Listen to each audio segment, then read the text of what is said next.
Hello and welcome to episode 106 of the Ego Chall Podcast. And my name is Preston Byers. And as always, I'm joined by my co-host, Justin Binkowski. And on today's episode, we have a gigantic lawsuit between two of the most popular and most well-known people in Call of Duty esports history and Activision Blizzard, which is quite big news, I think. And the CDL has returned after the Major 1 break at following Major 1, and we are finally into Major 2 qualifying matches, the 5-6 weeks that we have of them. So we'll be talking about those matches as well as next week's matches. But before we get to any of that, how are you doing, Bink? I'm doing all right. Like you said, pretty, not really hectic is the right word, but interesting week of developments in Call of Duty and the return of actual action. So we got some decent stuff to talk about. Yeah, so the biggest news, obviously, is that Hex and Scump are suing Activision Blizzard. So this broke on, what was this, Thursday? The 15th or 16th. Something like that, yeah. Yeah, so it was later last week before the CDL matches. It was announced that they're suing Activision Blizzard to the tune of $680 million in damages. So this is a lawsuit filed jointly between them. So it's Hex, Scump, and then Hex LLC, which is Hex's limited liability company. And they're suing Activision Blizzard on the grounds or with charges that Activision Blizzard is essentially running a monopoly with the CDL, that they forced players into signing contracts that limit the opportunities that they can have, that 50% of all sponsorship revenue that the teams make, that goes to the league. There's quite a bit. And I think one of the bigger parts was that Hex accused Activision Blizzard of not allowing him to solely own a CDL franchise. And what he said was he was forced to merge with Envy, and Envy acquired the Optic brand, and that's how we have Optic Texas after we had the Dallas Empire run by Envy, and for I think just one season we had Optic Chicago after Hex acquired the Optic brand, or NRG acquired the Optic brand from OGLA. So obviously a lot of minutia in terms of the legalese that if you want to read the whole thing, you can go and do that. I don't really know why you do that, but Breaking Point did put up a nice little graphic that kind of breaks down what each of the charges that Hex and Scump are levying against Activision Blizzard, what it actually means, and it also breaks down how much each charge they are trying to get out of. So, for example, $120 million. Hex, Scump, and Hex LLC, they accused Activision of running an unlawful monopoly which damaged the Optic brand and IP, and it resulted in allegedly more than $100 million in losses. Obviously, this is a big thing. We're not quite sure how this will end up. What was your initial reaction to all of this? Because, it is definitely the biggest story in Call of Duty esports. Yeah, I mean, initially for me, the initial coverage of the lawsuit seemingly suggested that the lawsuit reportedly involved other CDL owners and in organizations. Later, after more reading the fine print, it was determined seemingly that it's only Hex and Scump and those guys with optics. So that was definitely a I don't want to say it was a twist, but that kind of shifted my thinking a little bit on the lawsuit. I did see on Twitter and discussions around it that like initially it seemed like this could have been a play. Speaking on this, as when it seemed like this was first a potential lawsuit from multiple CDL owners, some discussion around this potentially being a lawsuit with the thought process of potentially trying to push forward or speed up the process that happened with the Overwatch League, where Activision, offered like buyouts and stuff and kind of dissolved the Overwatch League to I don't even know the new name, to be honest. It's like Championship Series or Overwatch Championship Series or something. Yeah. So that was my initial thought, and I saw that online too, and that kind of like, got the gears turning for me. Was like, if multiple owners were doing this, maybe that's what they're trying to, get the gears turning on that process potentially for the CDL, since it just happened with the Overwatch League. Little bit of a different situation now that it's just Hex and Scump. Potentially, maybe that's like part of this and could be an element in trying to speed up the process, but I'm not going to pretend to be a legal expert or anything like that, so I don't really know. There definitely was some interesting things being discussed around the topic and all that. Like you kind of mentioned that one where the allegation that Activision potentially didn't want Hex solely owning a team was definitely an eye opener.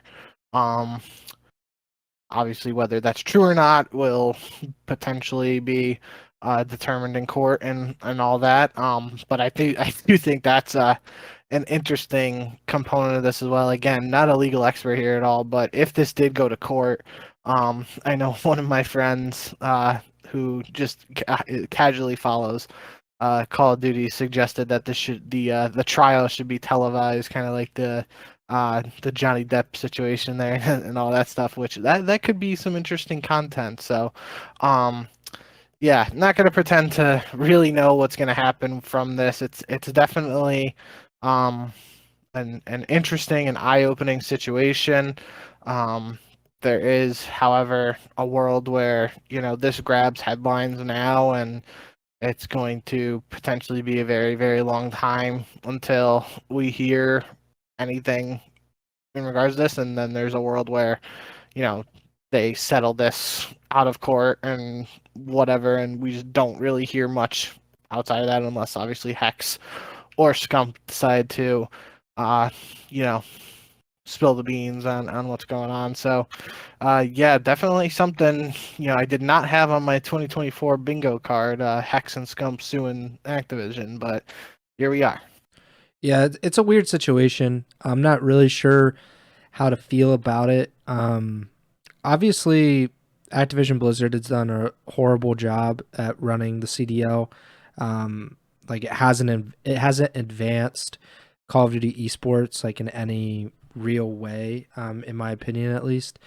And I can see why specifically Hex and Scump would be upset with how things turned out for them, because just in the case of Scump, I know that he had talked about it in the past when he was a player about how Activision Blizzard was blocking his sponsorship, like specific sponsorships that he was being offered. And that plays into what he's alleging, that they suppressed his wages and his ability to get sponsorships, which he's saying resulted in losses of more than $20 million. So I do think that is something, like that specific part of Activision Blizzard, allegedly suppressing his ability to acquire sponsorships. I do think that is a real thing. And with Hex, the allegation that that Activision Blizzard did not want someone like him, which I think was the exact quote, to own a CDL franchise. That's interesting because it can be seen as like kind of a racial or an ethnicity thing.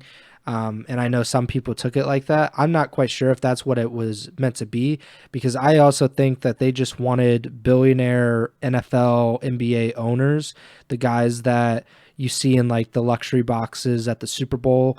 Those people, I think, are what Activision Blizzard had in mind. You look at Robert Kraft, who owns Oxygen Esports, which owns the Boston Breach. Obviously Stan Kroenke and Kroenke Sports Entertainment, which own the LA Gorillas, and there are quite a few. why, Hex would be excluded and 100 Thieves and Nade Shot would be included, because the what Hex said was that he tried to buy OGLA's spot, I think after the 2020 season, and the Activision Blizzard didn't want him to buy that spot, and then it ultimately was sold to 100 Thieves, and now the Los Angeles Thieves are in that franchise spot. That just seems very weird to me, why they would pick, Nade Shot and 100 Thieves over Hex and the Optic brand, which is one of, if not the strongest brand in esports in general. That just seems like an odd decision.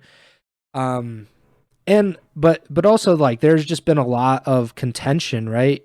This whole offseason, we've heard about Hex and Scump, Nade Shot, more a ton of other people, a lot of fans specifically, that have been talking against the CDL about going back to YouTube exclusively. Hex, Scump, Nade Shot, they all said it publicly, like it wasn't worth it. They wanted to stay on Twitch or do the co-stream where you could stream on Twitch and YouTube. And I think a lot of fans agreed with that. But it seems like that's not something that the other owners might have wanted. And that kind of plays into what you were talking about as well, that initially it was believed that some other owners were supporting this and a part of this lawsuit, when in fact they're listed as involuntary co-conspirators, which means that Hex and Scump are alleging that they are helping enforce a monopoly in Call of Duty esports. Granted, the fact that the owners, it's weird though, because they're allowed to have this monopoly, like legally, at least to this point. It's their game, it's their property essentially, and they're allowed to kind of exclude anyone that they see fit. And like I was saying before we got on air, Nintendo is notorious for this. They shut down Smash Bros tournaments all the time, just because like they don't want certain people to run it, or they don't want this event to happen, so they shut it down. It's very unpopular. People hate Nintendo for it, but I don't think it's ever been legally challenged, and so they're allowed to do it. And Activision Blizzard is in that same vein right now, where I don't think it's ever been legally challenged whether a game publisher can just say, you can't play our game and play another game. You can't make money off of our game and then make money off of another game, which is something that was also alleged, that players weren't allowed to stream or broadcast any other esports games outside of the CDL. So that, there's a lot going on here. I'm not sure, just like you, what is legal, what is actually going to happen. I think it's interesting. It's definitely something to watch. I know the UFC is dealing with an antitrust lawsuit of their own that I think is going to trial in April.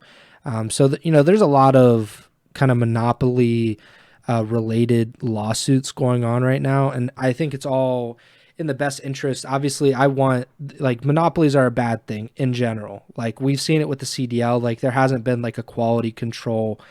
We're no better off than we were 5 years ago or whatever, when the CDL started. So hopefully something good comes out of this, but I'm not quite sure if that will actually happen. I don't know if you had any other thoughts on this stuff.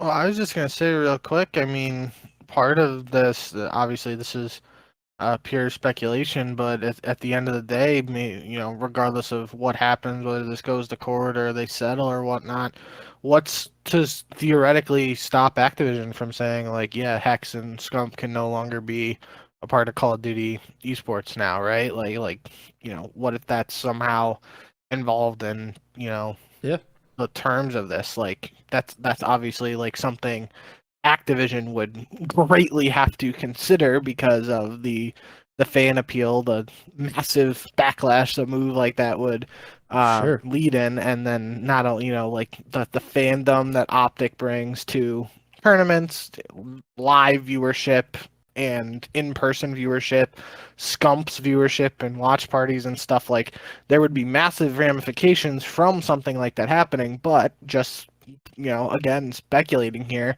if something like that was potentially on the table, is that something Activision would do? Like that, I feel like that's like probably on one very far extreme end of the spectrum in terms of potential outcomes. But it was something that popped into my head while you were talking, and again, no legal expertise here, and we're gonna have to see how this plays out. But definitely an interesting one. Yeah, I'm not sure what the solution or the outcome is here. I don't think like some of the claims hold water. Granted, I didn't go to law school. I'm related to a lawyer, but that's about it. But like Ego Chall guest? probably not. She's more into like real estate law, but I think with this lawsuit, it's kind of you're in a tough spot because the CDL seems like it will come to an end at some point, probably in the next year or maybe 2 years or whatever. And maybe this will speed up that process or make it easier for Activision Blizzard or Microsoft, really, because they now own all of this, to be like, yeah, this just isn't worth our time and our money and the effort that it will go into. And really, like, maybe it's just trying to get a payday for Hex and Scump at the end of this. Like I was saying before we went on air, like if the CDL owners get a payout similar to what the Overwatch League owners got when they decided they were going to shut down the league, I don't think Hex and Scump would necessarily be entitled to those payouts. I think the payouts would instead go to like Envy or whatever their parent company is called. Like someone like Hastro would be more, it would benefit him more. And Scump, he's a player, so like or a former player at that, so I don't know really what he would get out of that. So maybe this is an opportunity for them to kind of recoup some of the losses that they feel that they've had over the years. I'm not quite sure. Obviously, we'll learn more about it as it goes along. I hope that it goes to trial just to kind of see what all comes out. If to get that information public, that would be a big deal. But again, it's probably going to be a long process, probably not going to have a satisfying conclusion, and it's probably not going to happen anytime soon. So we'll probably do periodic updates when we get new information, but I don't see this coming as like a weekly thing on the podcast that we talk about this lawsuit. Any other thoughts before we move on? All right, so let's talk about the matches. So the CDL, I think a day after that lawsuit went public, the CDL came back for the Major 2 qualifiers, which was great timing on their part. So Friday, February 16th, we had a few matches. We only had 2. Neither on paper seemed like incredible matchups, but the first turned out that way, and the second turned out to be a very good match. The first, Miami versus Toronto, we talked about it last week. Miami had the Ultra and Atlanta FaZe on their schedule this week, which is pretty much the worst combination of teams that you could face, especially with Eric Boom coming into the lineup, making his CDL debut. That's like going right into the meat grinder. It's not a very fun experience. So Miami got swept by the Ultra. And then Carolina and New York in that second match of the day. New York ended up coming back, reverse sweeping the Royal Ravens and winning after a very disappointing Major 1. Any takeaways from these two matches on Friday? Yeah, I mean, kind of a theme throughout this entire week, but we saw in the Toronto-Miami series, we saw Rio played both maps 1 and 2, so we saw the first Rio Hardpoint and the first Rio Search. Since Rio joined the map pool, we saw it in total. That was the only Rio Search of the week, but Rio Hardpoint was played 5 times. It was played all 3 series on Sunday. Played in Miami versus FaZe, so yeah, 4, and then in this Miami series. So yeah, 5 out of the 8 series played it. Now, does that mean Rio is a good map, or does it mean that these teams are experimenting a little bit, trying to test the waters and expand their map pool potentially? Could be a yes to both of those, could be a no, mixed answer. Well, we won't know really till we get a better sample size, but it is kind of interesting to see a new map added and it being, kind of thrown into the fire right away. With the just the general result there, kind of like you said, Miami had a tough schedule going up against the defending champs, and Toronto didn't take their foot off the gas and took care of business right there in their first match of this qualifier, picking up where they left off. In the second match there between Carolina and New York, this is a rematch of the match where Carolina eliminated New York in Major 1 to kind of solidify New York's lackluster performance at that major. And, first 2 maps is a nail biter in the hard point, 250, 245. The search, 6-1, wasn't even close, really. That was one thing we've talked about kind of extensively now with this Carolina team since bringing in Fellow and TJ Halley, is that, they didn't have the practice in search, but they have the players with a S&D background to potentially be a good search and destroy team. And, they're up 2-0 against New York after beating them at the major, kind of, starting to think, uh-oh, is this a giant red flag for New York? What's going on? And then New York flipped the script. They get their own 6-1 in the map 5, a 250 to 100 in the map 4 hardpoint, and they're able to close out a reverse sweep. So that was an interesting series there, especially for a rematch and for the first time seeing New York back in action after that subpar performance at Major 1. So it was important for them to respond, especially after going down 0-2.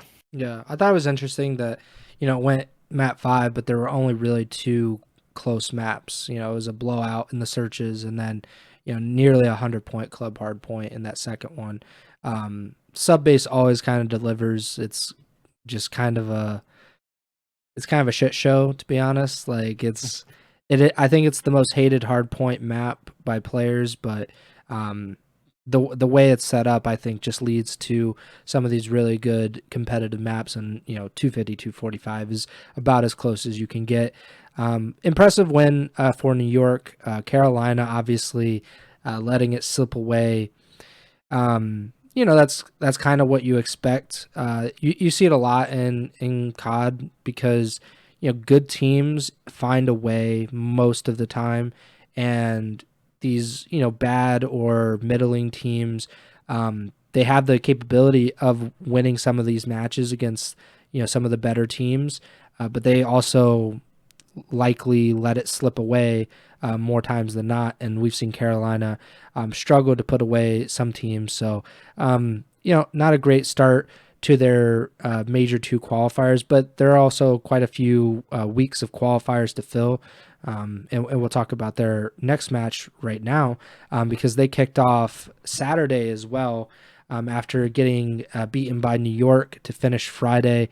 The Royal Ravens played Boston, and this was interesting because obviously the Breach were debuting a new iteration of their roster, ASIM coming in for Capsidal, and we both talked about it, how we didn't know what to really make of the Breach, as with it was pretty much half the league we said that about, but ASIM hadn't played in the CDL this season so far, but he looked pretty good. Boston looked pretty good. They end up winning this series 3-1 to get their first win of the Major 2 qualifiers. Any takeaway from ASIM's not CDL debut, but his CDL season debut in this new Boston, this new look for Boston?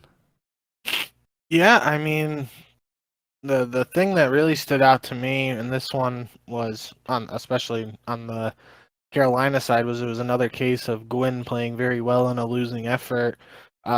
He had 31 map 1 when they lose. Carolina wins the search, which kind of goes back to what we talked about before. of this potentially being a good Surge team, and now they got some reps under them. Obviously, they had a Map 5 loss to New York in the previous series, but that would mean they're 2-1 so far in Surge, so could be worse in that regard. But especially for a new team like Boston, to see them come out and be strong in Hardpoint, which is probably a lot more scrim than Search and Destroy, makes a little bit of sense. ASIM in particular stood out in Map 3 with 35 kills, and the other thing, might not, be super shocking considering Boston won all 3 respawns, but if we're looking at KDs, all 4 players on Boston were positive. The lowest was actually ASIM with a 1.04, but had the second most kills, only one behind Snoopy's 87 at 86, and Gwyn had 87 for Carolina. But on Carolina, Gwyn was the only player positive, and the other 3 were in the 0.8 range, if I'm seeing that right. Yep, 0.8. So, yeah, obviously, KD's not everything, but that's got to be a good sign for Boston fans, especially, like you said, first match with ASIM. Not the toughest competition going up against Carolina, but we've said it a billion times on this podcast now. You can only play the team put in front of you, so Boston fans are probably happy to start this qualifier off on a good note. I thought it was interesting that Carolina went 2-1 in Search and went 0-2 in their matches this week. That happens. New York is a good team. Boston, we really don't know what their ceiling is with ASIM in the lineup, so we're kind of figuring that out as we go through. And they only had 1 match this week, so it's pretty small sample size to go off of that. But I just thought it was interesting that Carolina, the game mode that you would think that it would take the longest to adjust to, that they actually had quite a bit of success in those 2 matches, but still weren't able to pick up wins. And just real quick too, Brian Saint tweeted after this match here. Brian Saint being the head coach and GM, head coach and GM of the Royal Ravens, tweeted, "Just incapable of closing right now. GG's the Boston loss 3-1.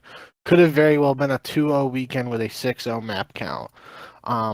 Obviously, we mentioned the reverse sweep with New York, but that's certainly an interesting way to look at it. It kind of speaks to potentially where that mindset is for Carolina. Like, there are a lot of teams that would probably be down after, starting 0-2 and stuff, but I think that's kind of like a positive mindset to have, is like, yeah, we, tighten up a few mistakes. Instead of being 0-2, we very well could have been 2-0. So, interesting way of looking at it, and we'll have to see how they respond this week. But, yeah.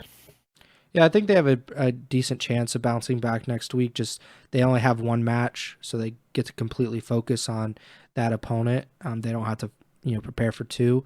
And the team that they're playing also made a roster change, so it's kind of a double whammy there.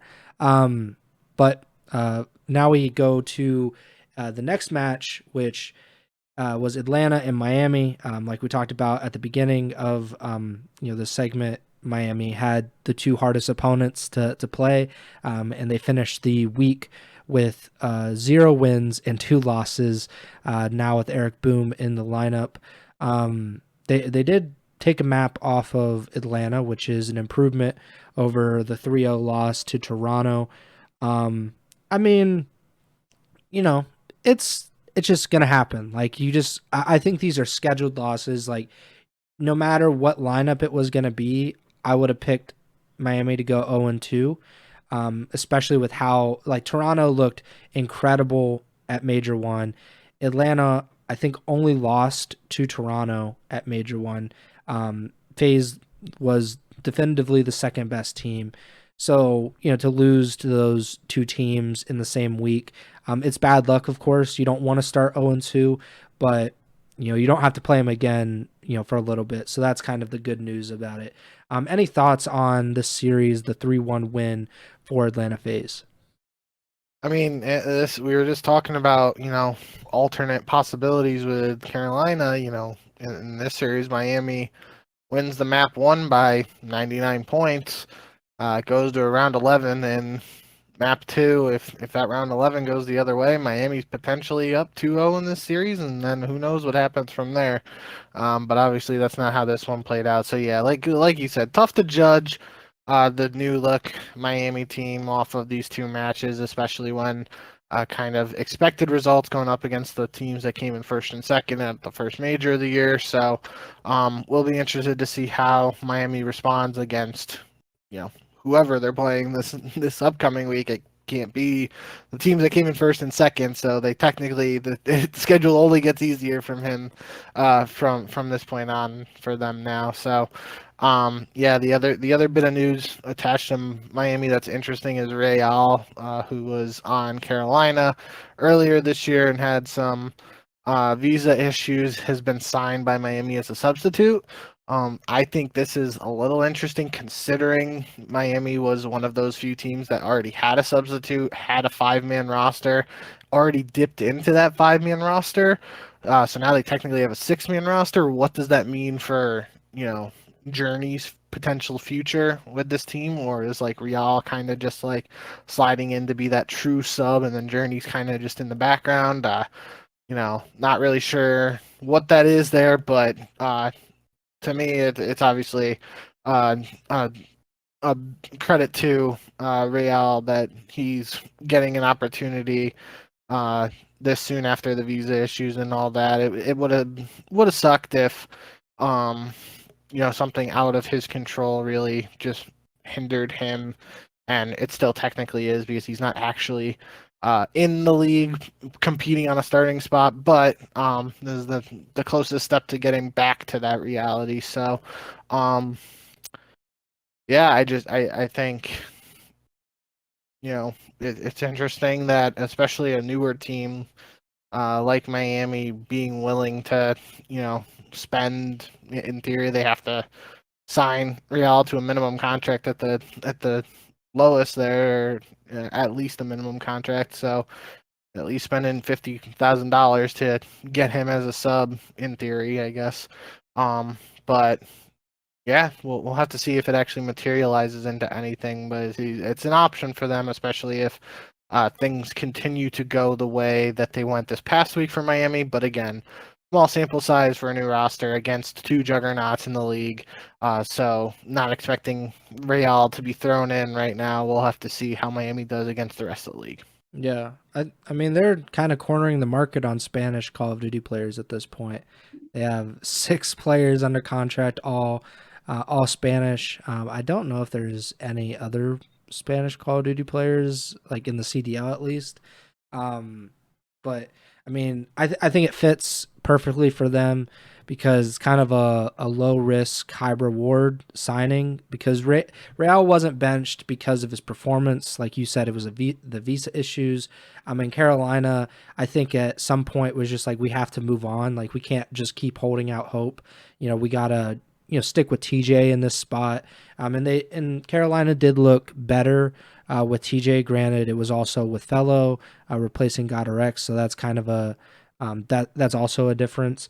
But Carolina, they moved on from Real, and Miami is the beneficiaries of that if he can get his visa issues fixed and resolved and become a CDL player again. I do think if he is able to figure out all of those issues, then he will likely be in the CDL by the end of the season.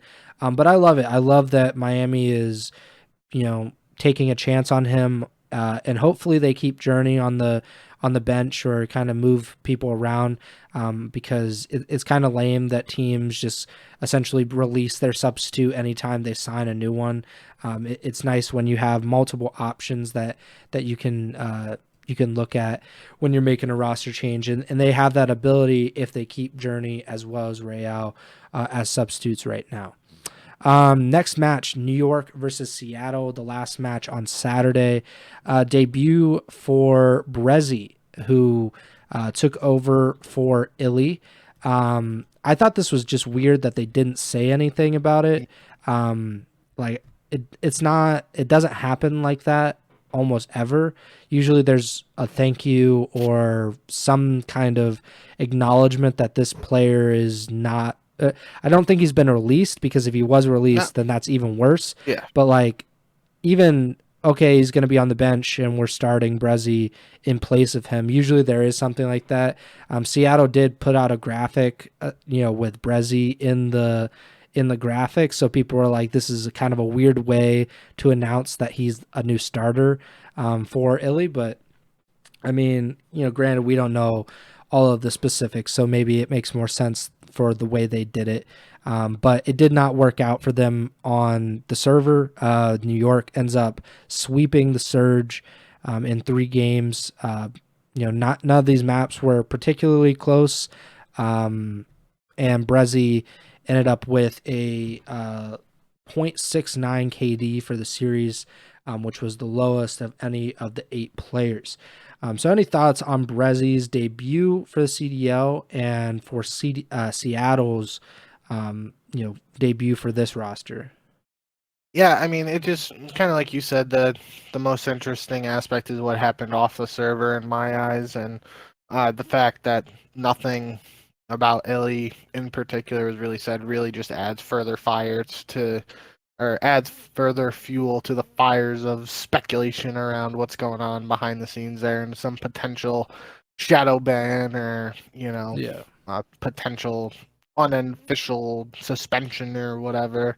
Um, Regardless of whatever's going on there, new Seattle squad didn't, stack up to a New York team that, now they've won 6 maps in a row, counting this series. But before that, and heading into the match against Carolina, obviously, it's not the same New York team that was coming off a very successful year last year.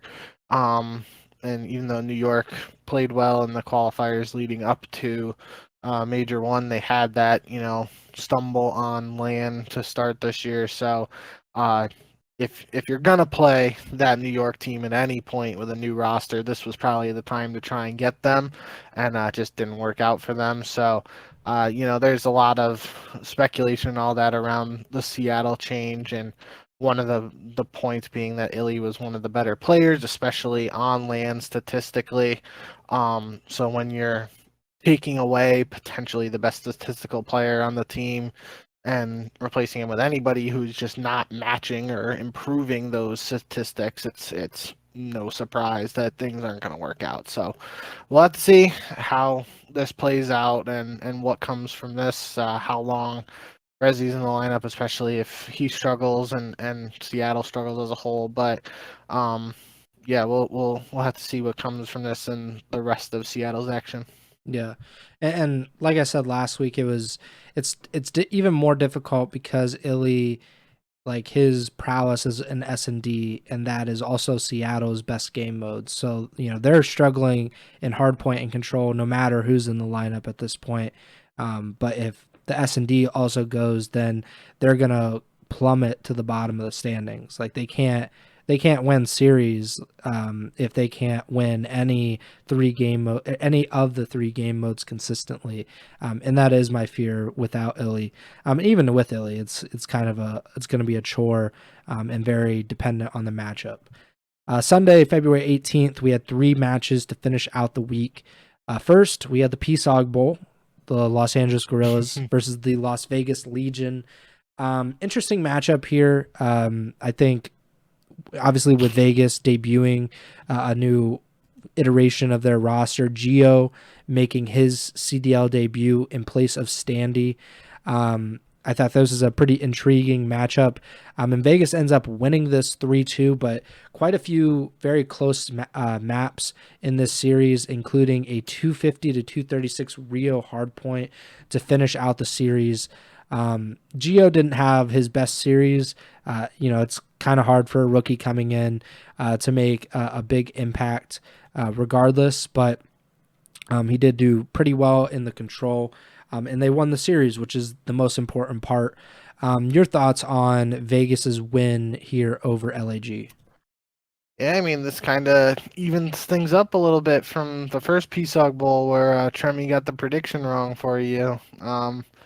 You stuck with Vegas here and you got it right this time. So, yeah, I think that's, my head for this one was new roster for Vegas. You don't really know what's going on, how they're going to shake up. And, although LAG aren't technically a top team, they've had some flashes of brilliance and flashes of potential early in this season, and they didn't make any changes. So I thought chemistry wise, all that good stuff, they potentially had an edge in the series, but just didn't materialize that way. And by far the best moment from this series was Attach flipping off the camera and giving the bird to. I don't know who he would necessarily be yelling at in that, because I don't, maybe there's some beef with the other guys, but like, thinking of Attach being a pro for so long, like Assault's the only real long time pro Yeah. on LAG. Maybe it was Fame because they teamed together with Fame last year. Some So I people were don't. speculating that he was flipping off people that were doubting like Okay, Geo coming into the lineup, but I mean sure. that's all speculation. Not, he could Yeah, be flipping off anybody. He could be flipping yeah. off Tremor for picking against Vegas. So, but yeah, I don't know who that was directed at, but it is very good. I enjoy when the guys get a little spicy after the Oh games. yeah. Um, And I mean, hey, Thatch dropped to 1.43 in the series, 87 and 61. Most kills by far in the series, and the highest KD by over point 0.3. So you put up a performance like that with those numbers, I guess you can kind of do whatever you want afterwards. Yeah, he dropped 10 in the search, 32 in the control, so a big series from him. Minnesota versus Toronto was a interesting series just because it was a lot closer than I imagined it would be. Granted, Minnesota did have a very good performance at Major 1, but Toronto had the best performance, definitely proved that they're the best team in the league, and I just thought, all right, Toronto will kind of take care of business. They did in the first hard point, but round 11, Search, Ultra just squeak it out. And then Minnesota makes the comeback, forces a game five. Granted, game five was a stomp, a pretty rare 6-0 for Toronto, but forcing the Ultra to a game five when they've looked, leaps and bounds ahead of everybody else, I thought that was really impressive. Did you have the same takeaway with Minnesota forcing a game five against the Ultra? Yeah, I think that's where my head's at too, is that we just saw this matchup at the major, and obviously, people can make the LAN versus online debate for all eternity, but end of the day, we just saw this on LAN. It was a 3-0 for Toronto, and then we see this matchup right after that, and Minnesota, could have gotten 3-0 in this, but they definitely made Toronto work for it. So it could be signs potentially of Minnesota improving. Could also be a sign of, I'd have to look at what the actual maps were in that Toronto Minnesota series at the major versus this one. Maybe well, I know obviously Rio wasn't played at the major, and that's one of the maps Minnesota won. But Yeah. um, still, regardless, I think, Minnesota had a really slow start to this year in the qualifiers. At one point before the winter break, they were literally the only team without a win in last place, and they really seem to have kicked it up a notch. And the fact they're able to get two maps here off of Toronto, that might be something at the end of these qualifiers. If Toronto ends up being 7-0, or I don't even know the number of qualifier matches they're playing this, but if Toronto ends up undefeated at the end of these qualifiers, those two map wins they stole for Minnesota could play a factor in Minnesota's, tiebreakers and whatnot for where they are in the standings heading into the next major. Yeah, I do think they play 7 matches online qualifiers for this. And the first 2 maps of this series were the same maps of the Okay. first 2 maps in that last series. Skid Row Hardpoint to start, Karachi Search as the second map. Bigger win for Toronto on Skid Row, and then the last time they played was 6-3 on Karachi. This time 6-5 on Karachi, and then that first series had Invasion control. This one had Karachi control, which Minnesota won. They forced the Rio hardpoint, like you said, and then Invasion Search to finish it out. So, definitely some learning experiences. I'm sure that Minnesota is taking that into account. Like, you were You lost 6-3 on Karachi Search, then you lost a round 11 on Karachi Search. Maybe the next time you can win round 11, maybe you can win that map in general. Skid Row does not look like it's going to be one, but I'm sure they've learned quite a bit from those two maps. The interesting thing about it being the first two matches in particular that we're saying, the first two maps, sorry, is that obviously the way vetoes works is that one team would be picking map 1 and the other team would be picking map 2. Yeah. Based on how the veto system has worked in the past, the higher seed should get to decide whether they want to be Team A or Team B. So you would assume that in both of these matches, Toronto had that opportunity to pick which team to be. So we don't know which one of these they would have picked, but that makes you think that no matter how it shakes down, one of these teams picked map 1, the other picked map 2, and it's a map that both of those teams feel strong on, especially in this matchup. But at the end of the day, Toronto's 4-0 against Minnesota on these two maps in particular. So that's a little interesting to me, but maybe that's something as we see this matchup inevitably a couple more times this season, we'll have to keep an eye on how that plays out. Yeah, definitely. Last match for the week, Optic versus LAT HBR Classic, as we know it to be. Not a particularly competitive one. 3-0 sweep for Optic. LAT debuted a new roster, keeping Afro and Ghosty, but adding Crimp and Nasty into the lineup. Obviously, things did not work out. This is again, Optic is a bad team to debut a roster against as well, because they are a pretty strong team, all things considered. Map 1, big blowout. Map 2 wasn't really close, and map 3 did go to a round 5 of the control, but Optic won. So any thoughts, any opinions on LAT's new roster? They only had one match, and it is against Optic, so it's kind of like the Eric Boom Miami thing. It's kind of like, all right, let's see what you got next week now. Yeah, I mean, that's you're playing against the third place teams from Major 1, so if you're not going to have the toughest two matchups, since Miami had those, you got the one right after that. So yeah, even smaller sample size though too than Miami, because obviously we only see LAT in one series as opposed to two. But yeah, it is interesting to see Rio getting thrown into it. New team, kind of talked about. Well, I don't know if Rio was used in challengers before the CDL or not. I don't think so, but I could be wrong. I don't think so. Yeah, but regardless of that, it wouldn't be surprising to me to see a new team trying out a new map and giving, might as well. We talked about LAT's hardpoint woes with the previous iteration, like. If nothing was working on those other maps, you might as well try the new one and see what you got there.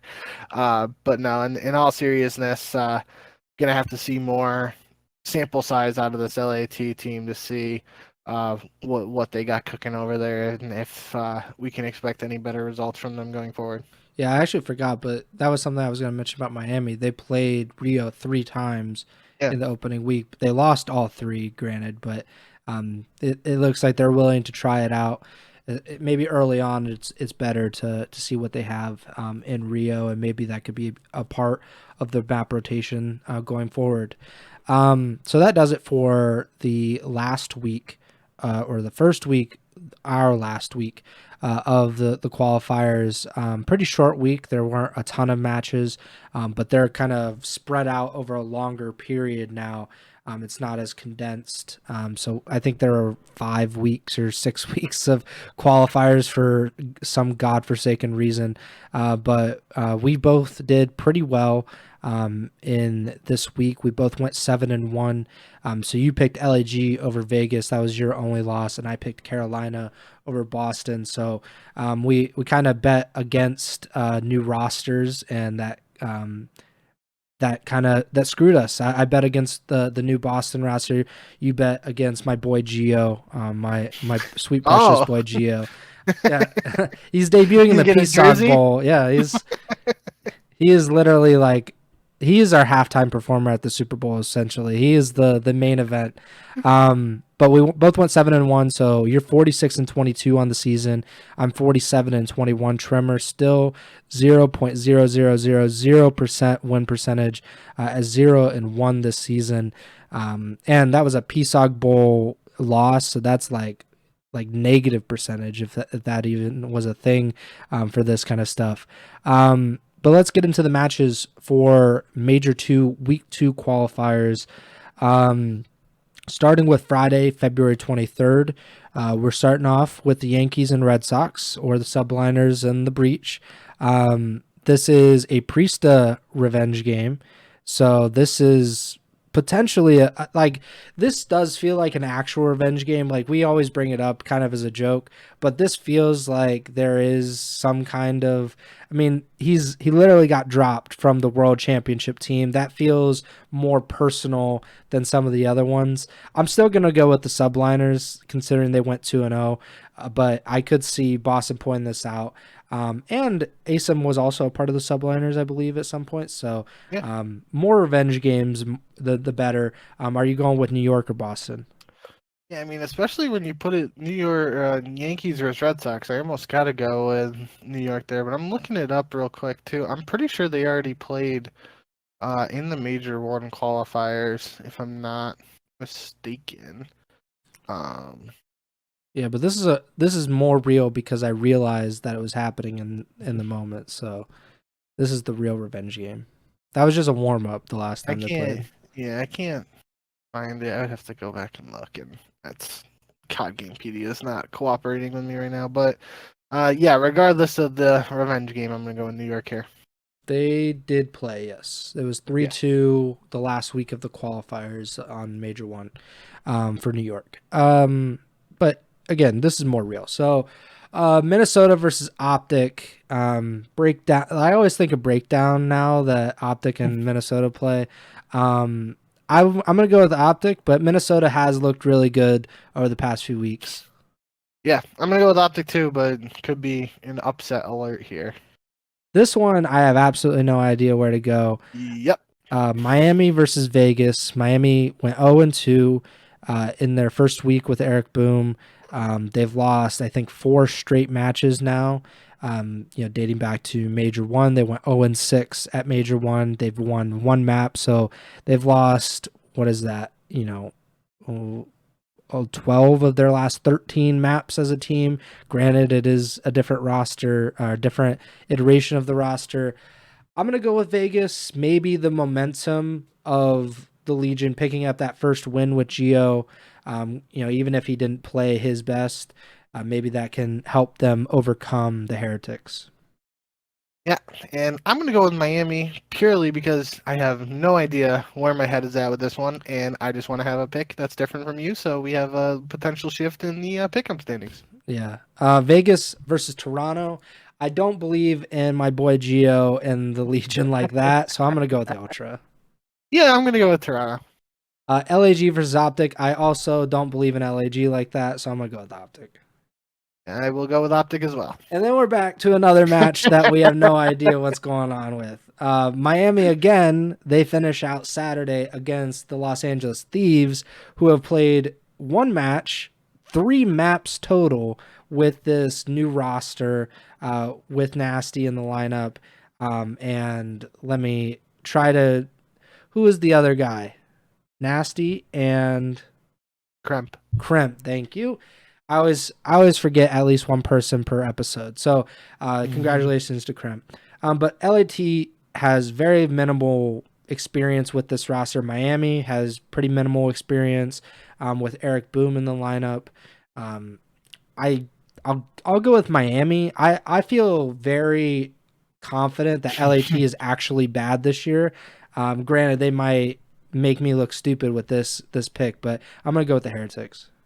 Yeah, I'm going to go with Miami too, just because, I mean, I don't know what to expect from either team, but at least earlier in the season, Miami had some success in online matches against weaker teams. LAT has looked like one of the weaker teams, so that's where my head's at with this one. I'll take Miami. That is literally my thought process. Like I can picture the Heretics winning because they won more matches than LAT. I just can't actually envision LAT winning, but I'm sure they'll make me pay for that. Probably. Sunday, February 25th, we have 3 matches. Seattle versus Carolina. I really don't know. I think these are the 2 best rookies, or 2 of the best, because I think Snoopy's also had a really good season, but Abuza Then, has looked really good. Gwen, as you've been shouting him out pretty much on every episode, despite the record, he's had really good individual performances. I'm going to go with Carolina because I have no idea what Seattle's supposed to be good at. With yep. Brezzy, maybe more matches will give me a better idea, but right now I'm going to go with the Ravens. And that was my thought process here is, I'm on the Gwyn train. 2 teams again, um, especially for small sample size for new Seattle, but don't really know what to expect from them. And kind of like you mentioned when we were talking about Seattle earlier, Seattle's strength with Illy was S&D. He's no longer a factor, and Carolina just won 2 S&Ds this past week. Seem to be improving in the mode, especially with the S&D talent they have. So I'm gonna go with Gwen carrying in the respawns, and then the S&D guys stepping up in there to help Carolina get a win here. Yeah. Minnesota, Boston. I I want to go with Minnesota, but I like Asim. Like I I'll go with Boston. I'm not feeling Okay. great about it. Not to, full disclosure, I had Boston down, and this was the only one I flipped the script on, and I switched to Minnesota. So it's definitely possible that comes back to bite me. But yeah, I just think after thinking about it for a little bit, Minnesota's been playing really well lately, and even kind of like we highlighted, they don't get a win against Toronto, but not really anybody is except for Boston, I guess, which that could be a narrative. But regardless, the Minnesota just played them really tough, them being Toronto. So things seem to be on a positive trajectory for Minnesota, and that's what I'm going to pick them here. Yeah, I just think I think Minnesota might be a little bit overrated. Like I don't think Ooh, they're the 4th best team in the league, but I think that's what they are in the standings at the moment. yeah, No, they're just outside. They're 5th. But I don't think Boston is necessarily the 3rd to worst team like they are in the standings. So I think they're decently even, and it'll sure. be a competitive series. Final match of the weekend is a banger. Always love these championship contenders playing each other. Atlanta FaZe versus the New York Subliners. New York Online has looked really, really good. The land stuff really bad. But FaZe has looked good all the time. Just like they've only lost to Toronto, really. So like I'm not gonna hold that against them too much. So I'm gonna go with FaZe. Yep, you can do 2 phase up. Give me Atlanta. So that does it for the predictions. I don't think we have anything else to talk about. But thank you guys for watching. Oh, I did want to just give a brief update on the standings. Not the major 2 qualifiers because some teams only played 1 match, but this is the season standings. So Toronto, 1st place. They're ahead by 25 points, so a little bit of a cushion over Atlanta FaZe, who's in 2nd. FaZe has a 45-point advantage on Optic in 3rd. Optic's got a 30-point advantage on New York in 4th. And then it starts to bunch up a little bit. New York has 80 points. Minnesota in 5th has 75. Seattle in 6th has 60. And then Miami and LAG are tied for 7th and 8th with 50 points. So that's your top 8 right now. So if the season ended today, the teams that would not make it to champs would be Vegas, Boston, Carolina, and LAT, who seem like the 4, maybe Boston could be lifted out of there at some point. But it does seem like there's a pretty clear like top 5 at the moment. And then right now we're looking at maybe these new rosters will change that. But Boston right now is in 10th. Vegas is in 9th. So Vegas is 15 points behind LAG. Then Boston is 5 points behind Vegas. And then Carolina in 11th is 5 points behind Boston.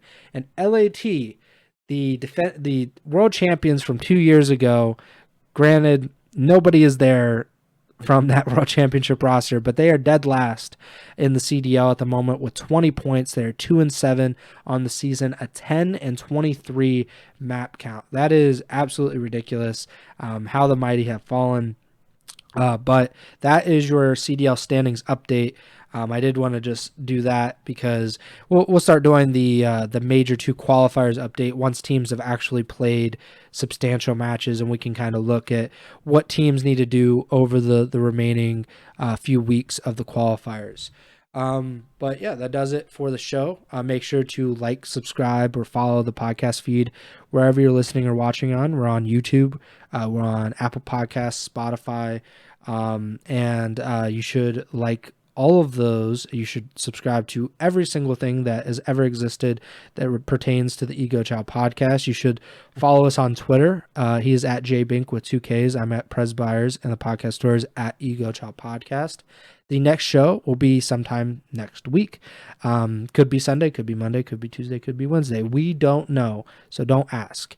And we will be back to talk about some CDL. We'll be talking about how the Miami Heretics ended up with a 2-0 week and what we're supposed to make of that. Maybe we'll be talking about Minnesota upsetting Optic and whether that has anything to do with accuracy. And I mean, if accuracy in Minnesota beat Optic again, I think he should be king of Optic at that point. Like, he kind of owns it. He's kind of like the contractor for the green wall. He can kind of build it and he can break it down wherever he wants. Interesting debate there could be, is the Iceman too much for Optic? I'm going to say, is he the new age Aches? Obviously, Aches historically was the guy who, you needed someone to take down the green wall. That's your guy, but now with Aches no longer competing, does accuracy fill that role?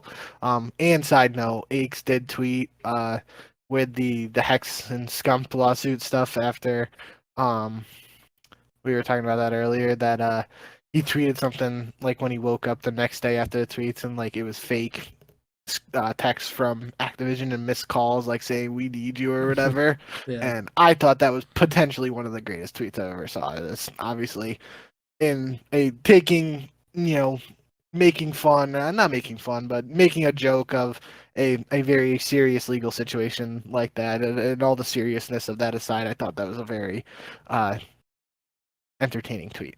Aches is never wrong. He's just early. Remember that. Accuracy, he can be the antagonist, but he needs to be more of an antagonist. He's kind of like Eli Manning against the Patriots. Like, he just like by himself, just like, yeah, I don't know why more people don't do this. The Iceman is great. But yeah, that does it for the podcast. We'll be back next week to talk about the matches and give our predictions for the 3rd week of qualifiers. But that does it for me. Bink, take it away. Yeah, thank you guys as always for all the support, and we'll see you right back here whenever we decide to go live with the next week of stuff to talk about. Who knows? Maybe we'll have another surprise lawsuit to talk about too on top of the games again. But until then, we'll see you next time, and remember to send the chow.